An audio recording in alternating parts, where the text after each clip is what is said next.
5 taong gulang pa lamang si Goro ay hilig na niya ang larong baseball. Kaya naman noong nabubuhay pa ang kanyang ina ay sama-sama siya rito tuwing may laban ang kanyang ama para manood. Mas may alam pa nga siya pagdating sa baseball kesa sa guro niya na si Momoko, na madalas nakikipaglaro sa kanya kaya kasundo niya ito. Kahit bata pa lang ay seryoso na si Goro sa larong baseball at kung minsan ay si Momoko ang nagsisilbi niyang batter, habang siya naman ang nagpipitch. Kapag walang klase ay madalas din siyang mag-exercise sa horizontal bar dahil iyon ang payo ng kanyang ama para maging mas magaling siya sa larong kinahihiligan niya. Kailangan din kasi umano sa larong baseball ang pagtakbo, pagtalon, at pati na rin ang pagkain ng masusustansya kaya iyon nga ang ginagawa ni Goro. Ngunit habang nag-e-exercise siya ay bigla siyang binato ng bola ng isang lalaki na nais din umano mag-exercise sa horizontal bar. Pilit siyang pinaalis ng mga ito, pero hindi nagpatalo si Goro kaya pinatulan nito ang mga iyon hanggang sa pagtulungan naman siya ng grupo. Nang makita ni Momoko ang pangyayari ay naabutan nito na wala ng malay si Goro, at noy napapanaginipan na ng bata ang ina at kung paano iyon namatay. Maya-maya pa ay nagising na si Goro na nasa sarili ng bahay dahil inihatid na siya ng kanyang guro. Doon ay pinagsabihan siya nito na masama ang pakikipag-away, at pagkatapos ay ipinagluto na siya nito ng hapunan. Habang kumakain ay pinapanood nilang dalawa ang lumang video ng laban ng ama ni Goro kung saan naka-strikeout iyon, nang biglang magtaka si Momoko kung bakit hindi ang kasalukuyang laban ng Warriors ang panoorin ng bata. Biglang nalungkot si Goro at sinabing hindi nalaro ang kanyang ama sapagkat iyon ay nasa second team lang ng Warriors dahil sa pagkakaroon yun ng komplikasyon sa balakang.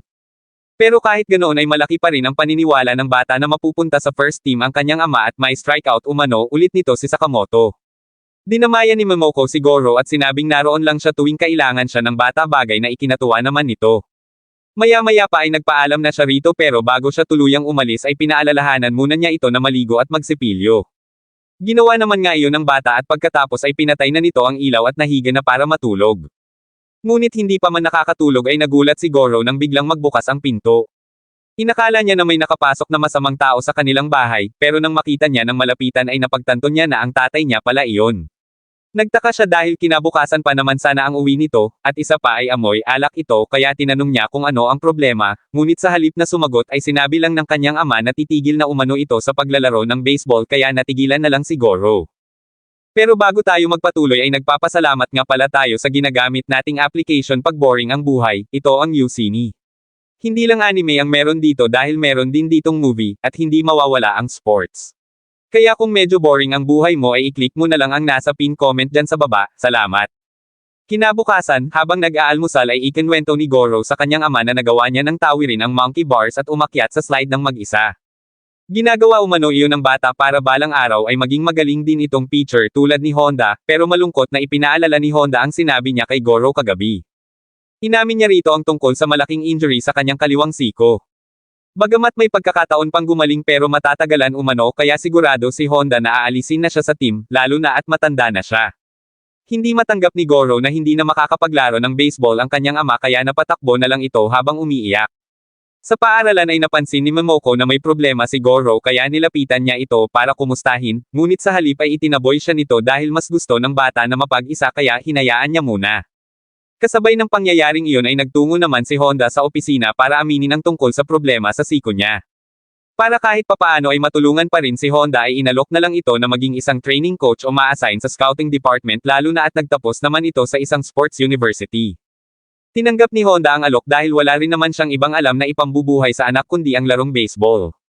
Pagkatapos ng usapan ay umalis na rin kaagad si Honda. Patawid na sana siya nang bigla naman siyang makita ni Shigino kaya niyaya muna siya nito sa isang restaurant para makapag-usap saglit. Maging si Shigino na kasama niyang maglaro ng baseball mula pa ng high school ay hindi makapaniwala na hindi na makakalaro pa si Honda, kaya para mas mapagaan ang pakiramdam ay idinaan na lang nito sa biro na maging isang batter na lang umano si Honda sa halip na isang pitcher. Natawa na lang si Honda habang naglalakad pa uwi at sinabing kung bata-bata pa siya ng 5 taon ay magagawa niya pang maging batter.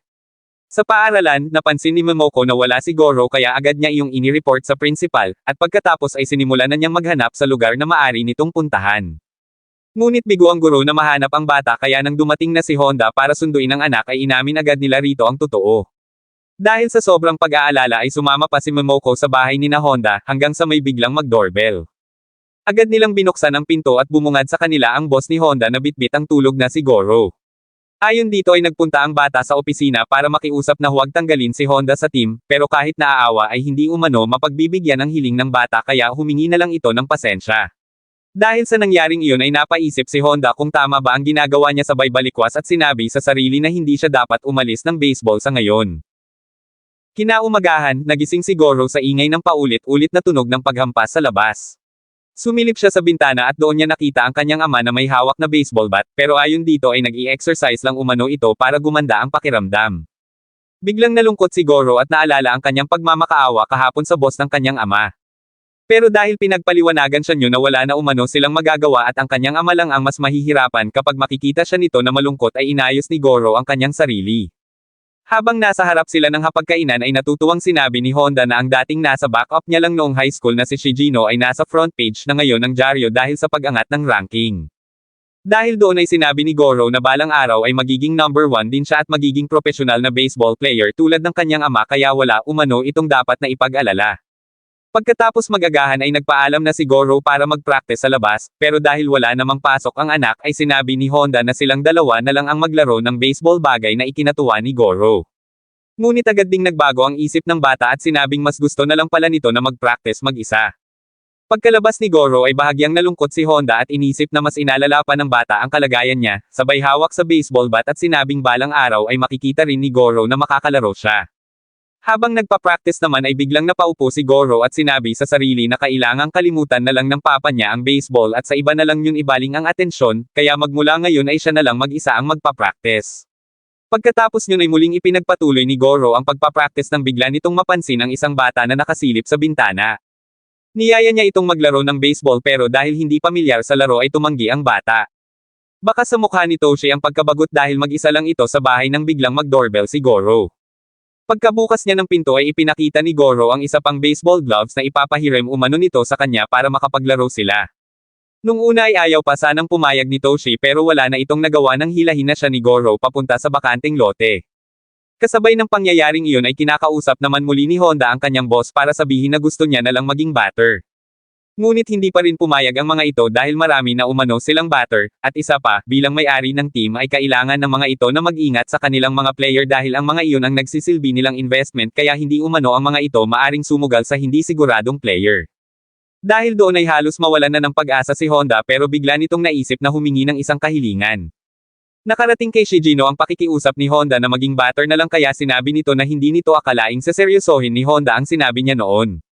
Samantala, hindi naman nagustuhan ni Toshi ang paglalaro ng baseball dahil sa malakas na paghagis ni Goro ng bola kaya sinabi nito na uuwi na lang siya at gagawin ang mga takdang aralin bago pa umuwi ang mama niya at pag-alitan siya. Dahil doon ay sinabi ni Goro na weird si Toshi dahil mas gusto pa nito na mag-aral kesa maglaro sa labas. Nangatwiran si Toshi at sinabing magagamit naman niya sa paglaki ang kanyang pinag-aralan, kaysa ubusin umano niya ang oras sa paglalaro na wala naman siyang mapapala. Sumagot si Goro at sinabing paglaki niya ay magiging profesional na baseball player siya, kaya paano umano nasabi ni Toshi na wala siyang mararating, at isa pa ay hindi naman umano lahat ng nakapag-aral ay magiging baseball player. Napaisip si Toshi sa sinabing iyon ni Goro, pero giit nito na imposible siyang maging player dahil wala naman siyang hilig sa sports. Dahil doon ay pinalakas ni Goro ang loob ni Toshi at sinabing hindi naman ito kailangang maging magaling para maglaro yun dahil darating umano ang araw na matututo rin ito. Hindi nagtagal ay nakumbinsi rin ni Goro si Toshi na subukan muli ang baseball, hanggang sa matutunan na nito ang pagsalo at paghagis ng bola. Dumating naman si Shigino sa tryout ni Honda dahil nais umano nito na siya ang maging pitcher nyon. 3 sets ang gagawin ni Shigino at kung hindi umano iyon magagawa ni Honda ng tama ay kailangan na nitong tuluyang magretiro. Hindi nagtagal ay sinimulan na ang tryout at mapapansin na pinahihirapan ni Shigino si Honda. Dahil ilang beses nang hindi tinitira ni Honda ang bola at isang set na lang ang natitira ay pinagsabihan na ito ni Shigino na gumising at huwag basta hulaan lang ang bawat pagbato niya. Ipinaalala niya rin kay Honda ang ginawa nitong home run noon sa Cochin Park nung high school pa lang sila. Iyon ang panahon na nagawang matamaan ni Honda ang bola kahit mahirap, dahil noon, ang tanging gusto niya lang ay ang manalo. Nakatulong ang pag-alala ni Honda sa nakaraan kaya nagawa na nitong matamaan ang bola, at sa last strike ay nagtuloy-tuloy na ang maganda nitong performance hanggang sa huling hagis ng bola bagay na hinangaan ng mga nakasaksi. Maging si Honda ay hindi makapaniwala sa kanyang sarili na nagawa niya iyon, habang sinabi naman ng boss na mukhang may pakinabang pa nga sa kanila si Honda. Pagkatapos ng tryout ay sinundo na ni Honda si Goro at natuwa siya nang makita na may kalaro na ito. Iniwan muna ni Goro ang kanyang bola at baseball gloves kay Toshi dahil maglalaro pa naman umano sila bukas. Pagkaalis ng mag-ama ay nagmadali nang umuwi si Toshi para gawin ang kanyang mga takdang aralin. Ikinwento naman ni Goro sa kanyang papa kung gaano kagaling si Toshi na kanina lang naman umano nakapaglaro ng baseball. Masaya si Honda sapagkat may kalaro na ang kanyang anak, pero mas naging masaya si Goro nang makita na mamahaling steak ang nakahain sa kanilang mesa. Habang kumakain ay iniisip ni Honda kung ano kaya ang magiging reaksyon ng kanyang anak kung malalaman nito na batter na ang trabaho niya ngayon. Ayaw muna niyang sabihin dito ang tungkol doon dahil baka magbago pa umano ang ihip ng hangin, at ayaw niya ring mabigo na naman ang bata para sa kanya. Napagalitan naman si Toshi ng kanyang ina dahil hindi pa niya natatapos ang kanyang mga takdang aralin, at pinagbawalan din siya nito sa paglalaro ng baseball. Kinuha nito ang baseball gloves at sinabing ibabalik lang iyon pagkatapos ng mga pagsusulit. Kinabukasan ay maagang lumabas si Goro para makipaglaro ulit kay Toshi, pero tumanggi ito sa kanya at sinabing hindi ito pwedeng lumabas dahil kailangan pa nitong tapusin ang lahat ng lessons. Dahil doon ay umalis na si Goro at sinabi sa sarili na mag-isa na lang siyang magpa-practice, nang bigla niyang makita sa basurahan ang ipinahiram niyang baseball glove sa kaibigan. Kinagabihan ay naiinis niya yung ikinwento sa kanyang papa at sinabing ayaw niya na kay Toshi at hindi umano niya kailangan ng kaibigan para makapaglaro. Nagulat si Honda sa sinabi ng bata kaya pinagsabihan niya ito na mali na magsabi ng ganoon. Pinangaralan niya si Goro at sinabing bago ito magalit, alamin muna nito ang totoong nangyari sapagkat marami ang posibleng dahilan, at kung manghuhusga ito agad ay si Goro na ang may mali. Sa bahay ni Toshi ay umiiyak ito habang kini-question ang kanyang ina kung bakit itinapon ang baseball gloves gayong ang sabi nito ay ibabalik yun sa kanya pagkatapos ng kanyang mga pagsusulit. Nangako ang ina ni Toshi na ibibili na lang siya ng bago, pero tumakbo ito palabas habang umiiyak dahil iniisip nito na ipinahiram lang naman sa kanya ni Goro ang glove na iyon. Napaluhod si Toshi sa gilid ng kalsada habang umiiyak nang biglang mapadaan si Goro. Doon ay humingi agad siya ng paumanhin at sinabing hindi niya alam na itinapon ng kanyang mama ang baseball gloves. Umiiyak na sinabi ni Toshi na babayaran niya na lang iyon, kaya agad siyang nilapitan ni Goro hawak ang gloves at sinabing nakita yun nito sa basurahan kaya kinuha niya iyon. Muli niyang ipinahiram kay Toshi ang baseball gloves at sinabing sana ay makapaglaro pa rin sila ng baseball nang hindi nagagalit ang mama nito, kaya sinabi ni Toshi na tatapusin muna niya ang mga lessons niya bago sila maglaro bagay na sinang-ayunan ni Goro. Makalipas ang ilang araw ay nagkaroon muli ng pagkakataong makapaglaro ang dalawa, kung saan tuwang-tuwa si Goro dahil naka-home run siya kahit na ball ang gawa lang sa papel ang gamit nila. Ngunit bigla namang nakaramdam ng pagkatamad si Toshi dahil dalawa lang palagi silang naglalaro, gayong siyam naman dapat umano silang magkakasama bilang isang team. Nalungkot si Goro at sinabing wala naman siyang alam na sasali sa kanila dahil lahat ng mga kaklase niya ay soccer at dodgeball ang nilalaro. Dahil doon ay naalala ni Toshi ang nakita niya kanina na mga batang naglalaro ng baseball at nakasuot pa umano ang mga iyon ng uniforme. Natuwa si Goro nang marinig iyon kaya agad nitong niyaya si Toshi na magpunta doon. Ngunit pagkarating nila doon ay hindi sila pinahintulutan na pumasok sa field dahil ginagamit pa umano iyon ng team ng Little League na kilala rin bilang Mafune Dolphins. Ngunit sa halip na umalis na ay dumiretso pa rin si Goro kaya kinaladkad na ito ni Ando habang sinasabi na kung gusto talaga nitong maglaro ay kailangan muna umano nitong sumailalim sa pagsubok ng team at kailangan ay 9 na taong gulang na ito. Nagmatuwid si Goro at sinabing baliwala naman ang edad kung talagang magaling ang isang tao, at isa pa ay kaya rin naman umano niyang mag-pitch katulad ng ginagawa ng mga ito pero dahil bata pa ay walang naniwala sa kanya. Dahil doon ay niyaya na siya ni Toshi na umalis na lang, ngunit talagang makulit si Goro at ipinakita pa talaga sa mga ito kung paano siya bumato ng bola. Humanga sa kanya ang manager ng Little League kaya tinanggap na nito ang bata sa kanyang team bagay na hindi sinang-ayunan ni Ando.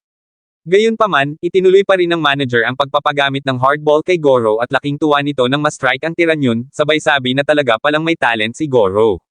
Sunod na naging batter si Ando na hindi umano magpapatalo sa 5 taong gulang na bata, at nagawa naman nga niyang tamaan ng bola bagay na ikinainis naman ni Goro. Dahil doon ay sinabi ng manager na tuturuan niya na lang si Goro kung paano talunin si Ando. Sumama siya sa matanda at doon ay natutunan niya kung paano ang tamang paghagis ng tinatawag na curveball.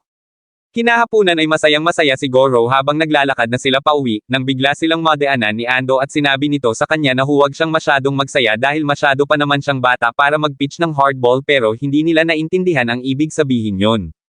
Pagka-uwi ay ikinwento ni Goro sa kanyang papa ang tungkol sa nangyari at ang pagpipitch niya gamit ang hardball bagay na labis na ikinagulat nito.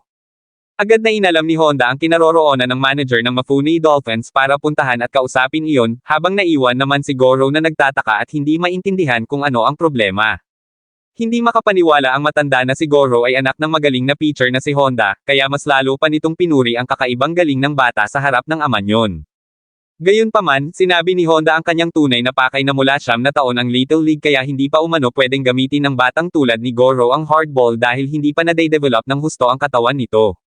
Bagamat may kakayahan si Goro ay sinabi ni Honda na hindi siya pumapayag na ipagpatuloy ng matanda ang pagdevelop sa kakayahan yun, sapagkat ayaw niyang mawalan yun ng pag-asa kapag binigo iyon ng isang instructor. Dahil doon ay humingi ng paumanhin ang manager at sinabing hindi niya namalaya na ginagawa niya na pala ulit ang ginawa niya noon sa sarili niyang anak. Sa kagustuhan niya noon na maging isang professional pitcher na hindi naman niya natupad ay ibinaling niya na lang yun sa kanyang anak na tinuruan niya noon ng husto mula nang maliit pa lamang ito. Ngunit tila kinarma umano ang manager dahil nagkaroon ng injury sa balikat ang kanyang anak, kaya magpasa hanggang ngayon ay sinisisi niya ang sarili niya sa nangyari. Biglang lumabas mula sa likod ng pinto ang anak ng manager at sinabi sa ama na huwag sisihin ang sarili, at nakiusap na huwag na nitong piliting maglaro ang maliliit na bata dahil pipilitin na lang niya na maging magaling sa baseball. Nagpaalam na si Honda sa mag-ama, pero bago tuluyang umalis ay pinayuhan niya si Takafumi na mag-practice lang ito ng mabuti dahil balang araw ay gagaling din umano ito. Habang tumatakbo pauwi ay sinasabi ni Honda sa kanyang sarili na ganoon din ang gagawin niya. Kinabukasan, nag-iwan siya ng sulat kay Goro upang ipaalam na mawawala muna siya ng 3 araw, at sinabi rin niya na hindi muna ito sasali sa Little League dahil masyado pa itong bata. Dahil doon ay nalungkot si Goro lalo na at wala naman itong ideya kung ano ang dahilan kung bakit siya pinagbabawalan ng kanyang papa sa pagsali sa Little League. Umiiyak din itong sinabi sa kanyang teacher ang iniisip niya na baka idinadamay siya ng kanyang papa sa pag-ayaw niyon sa paglalaro ng baseball, gayong nais din naman sana niya na maging isang professional player ng mas maaga. Nang sumunod na araw ay kinausap na si Honda sa opisina para sabihin na bumalik na ito sa Yokohama dahil magmula bukas ay papangalanan na umano ito sa first team.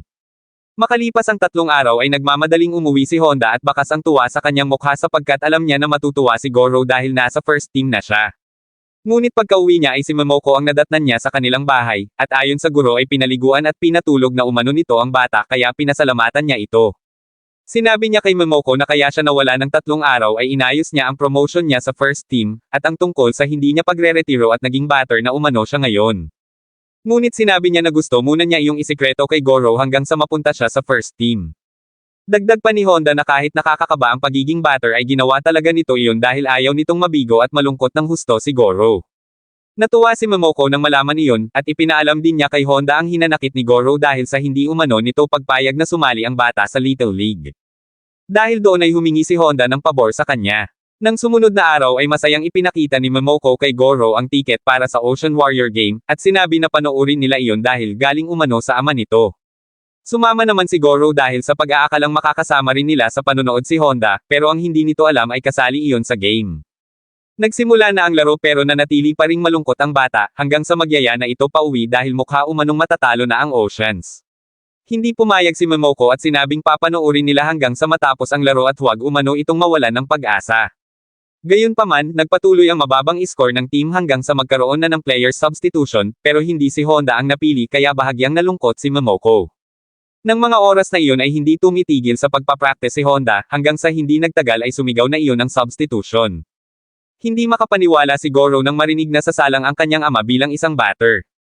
Doon na ipinaliwanag ni Momoko sa bata ang tungkol sa hindi pagre-retiro ni Honda, at ang pagiging batter niyon dahil wala iyong ibang gusto kundi ang maging masaya si Goro. Ipinaliwanag na rin ni Momoko kung bakit hindi pumayag si Honda na sumali si Goro sa Little League. Sa huling strike para sa pagkapanalo ng Warrior ay tumakbo si Goro pababa para isiga sa kanyang papa na tamaan nito ang bola, at nagawa naman nga ni Honda na maka-home run. Dahil doon ay halos maiyak sa tuwa si Goro at sinabing ang papa niya talaga ang pinakamagaling sa mundo.